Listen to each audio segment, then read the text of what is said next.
दोस्तों आज के वीडियो में बात करेंगे शेर के 5 ऐसे पावरफुल एटीट्यूड जो आपके लाइफ को पूरी तरह से बदल कर रख देगा। सबसे पहले ये जानते हैं कि आखिर शेर जंगल का राजा होता क्यों है।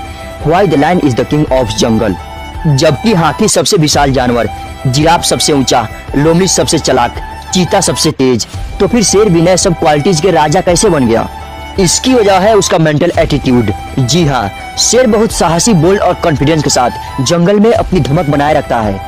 उसका रौब इतना रहता है कि कोई भी जानवर हमला तो दूर की बात, उसे चुनौती देने की हिम्मत भी नहीं जुटा सकते। शेर खुद को मानकर चलता है कि कोई भी उसकी बराबरी नहीं कर सकता। वह जोखिम लेना जानता है। शेर मानता है कि वह किसी भी जानवर को अपना भोजन बना सकता है, चाहे वह जानवर कितना भी खतरनाक क्यों न हो। ऐसे में हर क्वालिटीज के आगे शेर का साहस और खुद पर यकीन उसे जंगल का राजा बनाता है।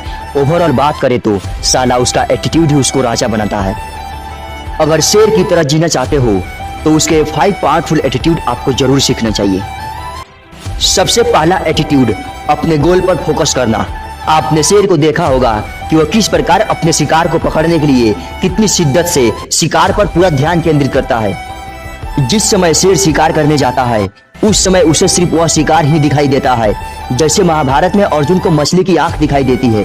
शेर का यही एटीट्यूड उसे शिकार करने में सफलता दिलाती है और अधिकतर शिकार में सफल होता है। दोस्तों, अगर आप भी अपने लक्ष्य को हासिल करना चाहते हैं तो शेर की तरह उस पर अपना ध्यान पूरा फोकस करें। सिर्फ कुछ दिनों या महीनों के लिए अपना तन मन सब कुछ सिर्फ अपने गोल पर केंद्रित कर दो, सफलता आपके कदमों में होगी।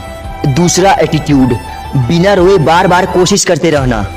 आपने देखा होगा शेर हर बार शिकार में सफल नहीं होता, लेकिन बिना रोए और हार माने दोबारा तिबारा, इतना ही नहीं बार बार कई बार कोशिश करते रहता है। बिना किसी की मदद लिए, बिना दुखी हुए अगले बार के लिए तैयार रहता है। जरा सोचिए, अगर शेर दुखी होकर बैठ जाए तो उसको भोजन कहाँ से मिलेगा? ठीक इसी प्रकार आपको भी अगर असफलता मिलती है तो दुखी या परेशान नहीं होना चाहिए और ना ही किसी को दोष देना चाहिए, बल्कि उसके बजाय सफलता के लिए नए जोश और एनर्जी के साथ लगातार प्रयास करते रहना चाहिए। आपका शेर की तरह एटीट्यूड ही आपको सफलता दिलाएगा। याद रखिए, रोने से अच्छा है कि हिम्मत और एनर्जी के साथ दोबारा तिबारा मैदान में उतरे, न कि उदास होकर बैठ जाए। आपका अभी का रोना आपको पूरी जिंदगी भर रोने को मजबूर कर देगा। तीसरा एटीट्यूड, हमेशा दूसरों की बातों को मानना छोड़े।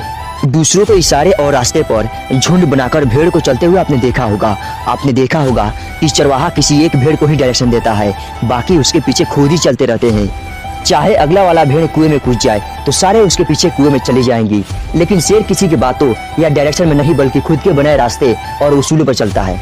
हर किसी से एडवाइस मत लो, सिर्फ उसी से लो जो उसके काबिल हो। राह चलते लोगों से एडवाइस लोगे और उनकी बातों को सुनते रहोगे तो फिर आपकी हालत उन भेड़ों की तरह हो जाएगी। अतः उनसे बचिए और खुद को शेर की तरह बनाइए। अपने एटीट्यूड को ऊंचे दर्जे का बनाए रखें, यही आपकी सफलता में 4 चांद लगाएगा। चौथा, आपका एटीट्यूड ही आपको अलग बनाता है। शेर ना तो बहुत स्मार्ट होता है और ना ही सबसे ताकतवर, ना ही सबसे बड़ा होता है और ना ही सबसे तेज भागने वाला, लेकिन फिर भी वो जंगल का राजा होता है। भला ऐसा क्यों होता है? ऐसा सिर्फ उसके एटीट्यूड यानी आदत से होता है। उसका एटीट्यूड ही उसे जंगल का राजा बनाता है। दोस्तों, ठीक शेर की तरह आपको भी अपना एटीट्यूड रखना चाहिए जो आपको कभी झुकने नहीं देगा। 5वां एवं अंतिम एटीट्यूड, अपने गोल को अचीव करने के लिए पूरी ताकत से वार करना। जिस प्रकार एक शेर अपने शिकार को पकड़ने के लिए अपनी पूरी ताकत या जान झोंक देता है, ठीक उसी प्रकार से आपको भी अपने जीवन के लक्ष्य को हासिल करने के लिए अपनी पूरी ताकत लगा देना चाहिए, तब कहीं जाकर सफलता हाथ लगेगी। अपने गोल को हासिल करने के लिए अपनी पूरी विल पावर, पूरा कंसंट्रेशन, पूरा दिमाग लगा देना होगा, बिल्कुल उस शेर की तरह।